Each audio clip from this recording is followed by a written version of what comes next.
Recently, I was pondering how I should go about painting the aliens from the original Nemesis board game, which I've been putting off for a very long time. I knew that I wanted the alien exoskeletons to have a scarab-like appearance, sort of an iridescent glow to them. But I wasn't sure how to accomplish this in an efficient manner for such a large batch of miniatures. Then I ran across the Amazon listing for Turbo Dork color shifting paints, and I saw that this product promises to deliver exactly what I was looking for. I was skeptical to say the least, but I decided to give them a shot. Using Turbo Dork products for the first time definitely has its challenges, but in the end I was able to figure it out and I got some great looking results. I decided to use a different color paint for each enemy type, and this is what I was able to produce. Welcome to Trehane Miniatures. I've ignored the Turbo Dork display at my local hobby shop for years. I always assumed that it was just some fancy metallic paint brand, and since I don't really use metallic paints, I never paid them any attention. The color demonstration poster I saw on Amazon piqued my curiosity, so I decided to start small and I picked up a bottle of 4D glasses. The first challenge I ran into with these paints was how to thin them properly. Turbo Dork paints contain metallic pigments which can be quite heavy and want to fall out of suspension. Because of this, Turbo Dork recommends thinning their paints with thinning medium and avoiding using anything labeled as thinner.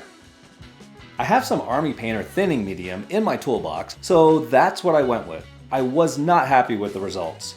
The thinning medium easily thinned the consistency of the paint, but the pigment looked like it was separating from the medium or binder, and it didn't perform very well. Turbo Dork does make its own thinning medium, so I decided to check it out. It contains acrylic polymer to help keep the metallic pigments in suspension. Not only is this stuff kind of pricey at $16 for 120 milliliters, but I also think it felt very viscous as I was shaking the bottle in the store. I didn't feel confident that this thick liquid would properly thin the metallic paints for my airbrush. Luckily, I happened upon this airbrush thinner at Hobby Lobby. Yes, it's labeled as paint thinner, but the milky white hue immediately grabbed my attention. When I looked at the label, I noticed that the first ingredient is an acrylic copolymer. It also felt much thinner than the Turbo Dork brand. The final selling point for me was the price. The regular price of this stuff is only $3.99 for 250 milliliters. So it's 1/8 the price of the Turbo Dork brand thinner. That's a steal. If it works. I first tried using only this thinner in the 4D glasses paint. The first thing I noticed when mixing this was the look of the paint didn't change. I didn't notice any separation of the pigment and binder as I did with the Army Painter thinning medium. However, as I was adding this mix to my airbrush paint cup, I still felt it was a little too thick. So going forward, I decided to add a couple of drops of flow improver to the mix, and this did the trick perfectly. Confident in my paint mix, I began spraying my first miniature with Turbo Dork. Turbo Dork recommends spraying 4D glasses directly over a black primer to achieve its full effect. I must admit I was skeptical about the results I'd get over a black primer, especially after seeing how white the paint appears in the bottle. But once I started painting, the results were instantaneous and impressive. I normally don't get excited about any one step in the painting process, but when I saw how fast this paint was producing the exact look I was after, I couldn't help but smile from ear to ear. Now, the hardest part about creating content with this color shift paint is getting it to read properly on camera. This color shifts beautifully from teal to violet under normal lighting or low light situations. But when it's flooded with studio lights, you really only see the teal. Here's a work in progress photo that I snapped with my phone that shows the transition to violet around the curves of the exoskeleton a little better. This was taken after I added Dark Plum Pro Acryl to the fleshy features of the model. You can see the violet a little bit in the spin shot, but it's still pretty hard to read. Still, after seeing how great the results were with this paint with very little effort, I immediately went to my local hobby store and purchased 4 more colors. The next challenge I encountered when using Turbo Dork paints is how long it takes to shake them up properly. After experiencing how white the 4D glasses looked in the bottle, I wasn't sure how the other colors were supposed to look when properly mixed. The next color I wanted to try was Scarab, which is a dark green metallic paint that looks like it will subtly transition to dark blue or maybe black. I shook the paint vigorously for several minutes, but once I started spraying, I was getting little to no effect on the miniature, even after spraying for well over a minute. Rather than getting frustrated, I decided to return to the first step. I shook the crap out of the Scarab paint for another few minutes.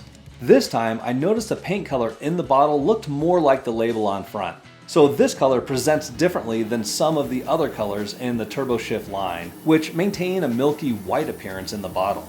The application of paint went much smoother this go around, and the green effect was immediately satisfying. This green is by far my least favorite color that I experimented with during this batch painting session. It pretty much looks like typical metallic green paint with very little color shift in the hues. Based on the label, this appears to be accurate, but it was still a little disappointing after seeing how amazing 4D glasses looks. Another challenge I encountered while using Turbo Dork paints for the first time was maintaining adequate air pressure in my airbrush. Turbo Dork recommends using a 0.5mm airbrush needle with the air compressor set to about 30 psi. They also say that a 0.3mm airbrush will work, but it'll take longer to build up your layers. I use their exact recommendations when painting with 4D glasses. However, for the rest of the colors, I switched to the Gallery Turbox Mini Air Pump with their 0.35mm airbrush. I received the Turbox Mini for a review and I wanted to see how it performed with these paints.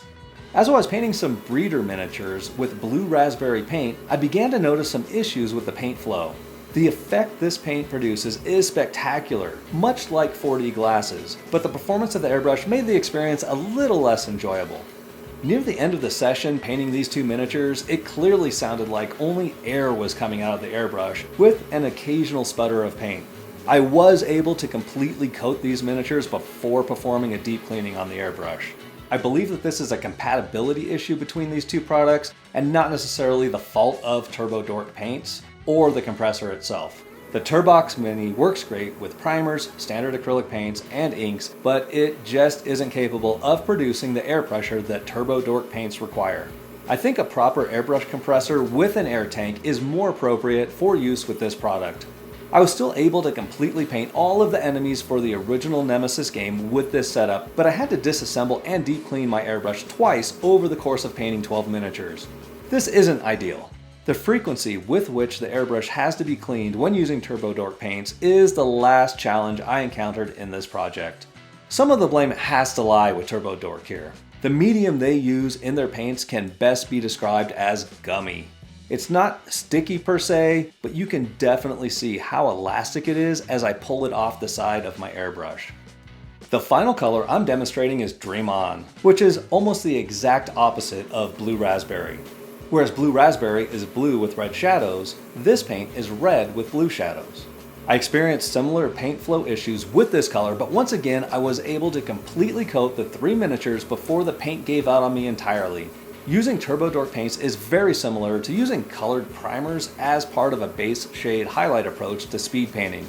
The main difference with Turbo Dork paints is that all 3 steps, the base layering, shading, and highlighting, are accomplished with a single application of paint. No further refinements are required for these colors. With this miniature, I'll demonstrate how easy it is to wrap up a paint job on a miniature that begins with a layer of Turbo Dork paint. I'm happy to produce full painting tutorials for all of the Xenomorphs from this game as long as it's not too late and people are still interested in watching.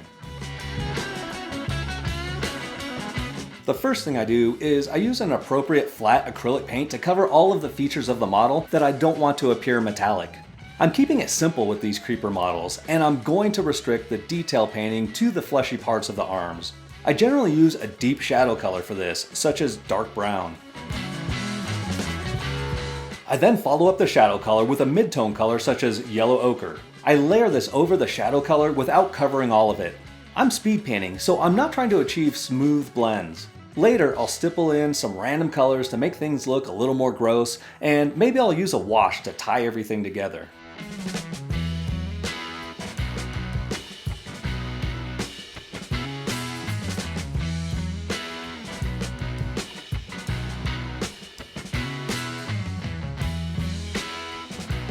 The final layer I apply is highlighting with ice yellow. This is a quick application of paint that only hits the most upward facing bits of flesh.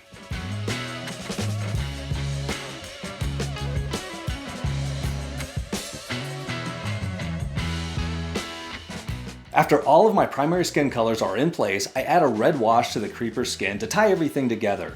I'm using crusted soar, heavily thinned with water for this. This is actually somewhere between a wash and a glaze, since I'm not letting this color pool heavily in the recesses.